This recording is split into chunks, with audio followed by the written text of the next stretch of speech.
Introduction to the Study of Literature by William Henry Hudson, and we had covered two topics yesterday: the nature and element of literature and what is literature. Today we are going to learn about literature and life, the impulses behind literature, and the theme of literature. This is what I have decided so far. So for the literature and life, what do we have?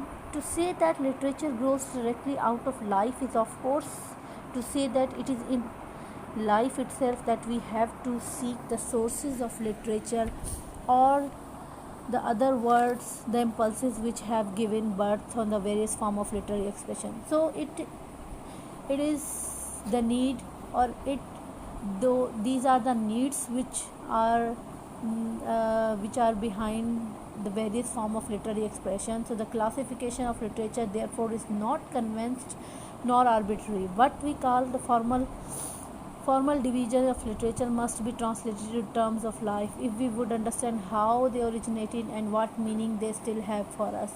So our purpose is to understand that why literature is important in our life, and what is the connection of literature and life, and how literature generates directly through life, and why we always call that literature is vital.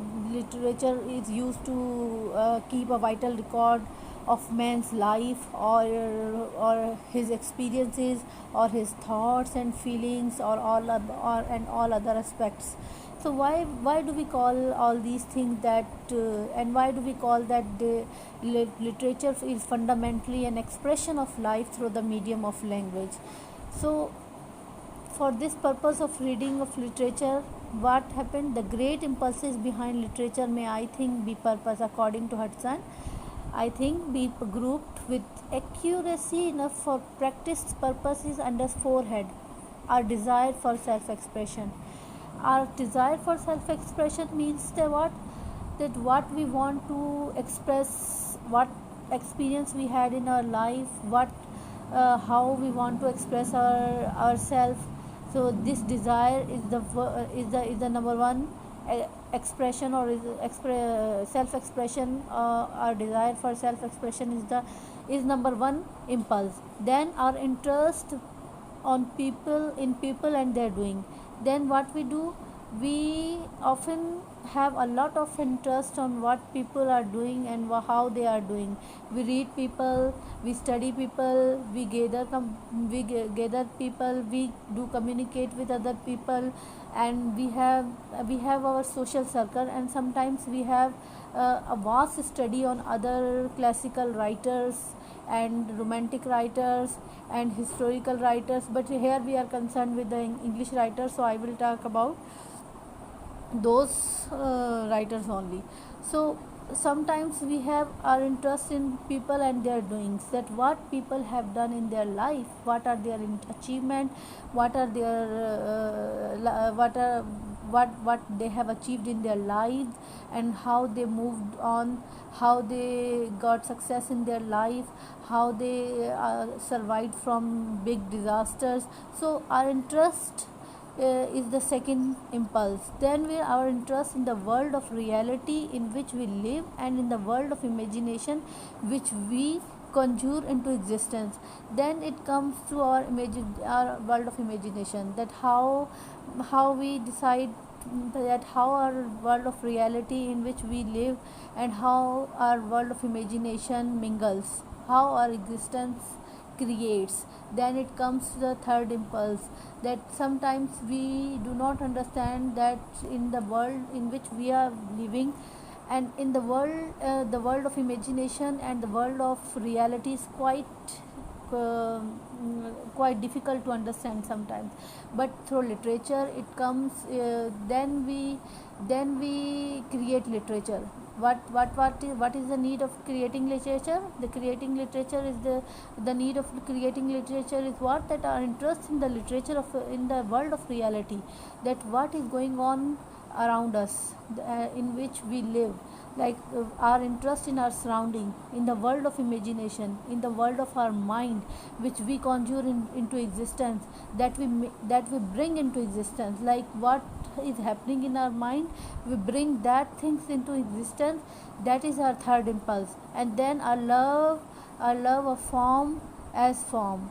Then we are love for what that how, in what form this literature is created. Then we put words into form and we give it into meaning. So then we are strongly impelled to confine to others what we think and feel. Hence the literature which directly express the thoughts and feelings of the writer. We are intensely interested in man and woman, their lives, motive, passions, relationship. Hence the literature which deal with the great drama of human life and action. What we actually desire to understand, we are actually interested in other people. We actually want to understand that what happened to the other person and what happened to the other person's life, about what were their motives, what were their passions, what were their relationship, how they spent their life. They think we have seen or imagined. What we are fond of telling others about the things we have seen or imagined. It is also one of the call that we want to study and write and study literature, that we are fond of, that we love to tell others that what things we have seen in our life and what we imagined about them. Hence the literature of description. So this would come in the form of description. And where the aesthetics impulse is present at all, we take a special satisfaction in the merged shaping of expression into form of beauty. Hence the very existence of literature as art. Then it comes to the art. Literature comes in the shape of art when the expression comes into forms and beauty. So there is our literature comes in the shape of expression when it comes with becomes the combination of form and beauty. And then we call it the literature of art or literature as art. Though the very existence of literature is an art, or we call that literature a piece of art. Like we have any book, we call it is any book, whatever book we have, we normally read or write, we call it a piece of art. So the literature as an art is an expression into form and beauty. So man, as we are often reminded, is a social animal.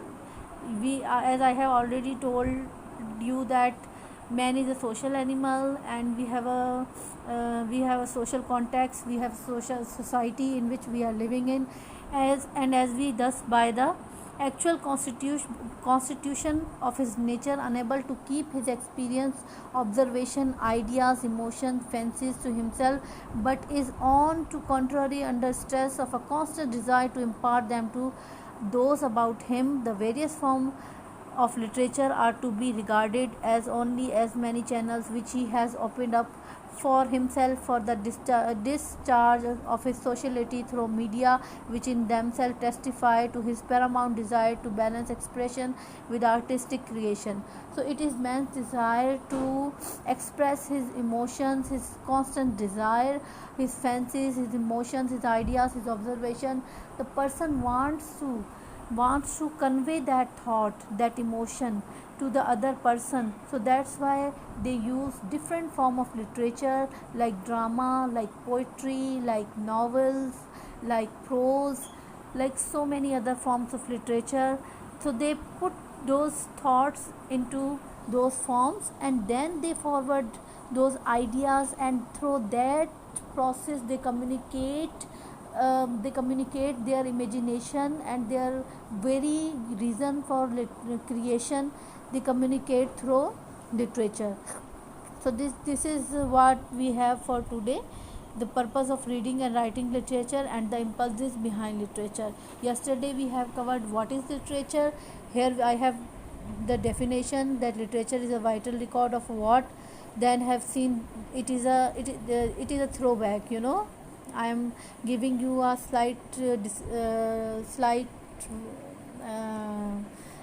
slight version of what we had covered yesterday. So the literature is a vital record of what men have seen in life, what they have experienced of it, what they have thought and felt about those aspects of it which have the most immediate and enduring interest for all of us. It is thus fundamentally an expression of life through the medium of language. So language is required to express the thoughts and imagination. So this was what is literature according to Hudson. And then we had covered yesterday the element and the nature and elements of literature, and today we have covered the impulses behind literature. Yes, and inshallah next time I will cover the theme of literature, and I will tell you about what are the how themes work in literature, and how we can get the answer of the theme of literature through the book. We need not to go directly to the internet to find out the answer. First go to your syllabus book, and then we can create our own answers. Do not need to copy any other writer, or we do not need to copy any other material. We just need to paraphrase. We can call it paraphrase. That William Henry Hudson book is very useful, and it gives you complete information regarding what question you have. So bring this book. It is for the basic learner of English literature. This book is for the basic learner of English literature. So I have seen them in a lot of worries in finding answer of their questions. I have seen them in a lot of trouble. They are going to the internet and trying to find out the answer of their question, but actually they have their own course book, and it has all answers, and you can go directly to your course book, and you can paraphrase the words of your William Henry Hudson, and then you can easily get the answer of your desire. So inshallah I'll come with the next topic, which are the theme of the literature. So till then, take care, be safe, take care, Allah.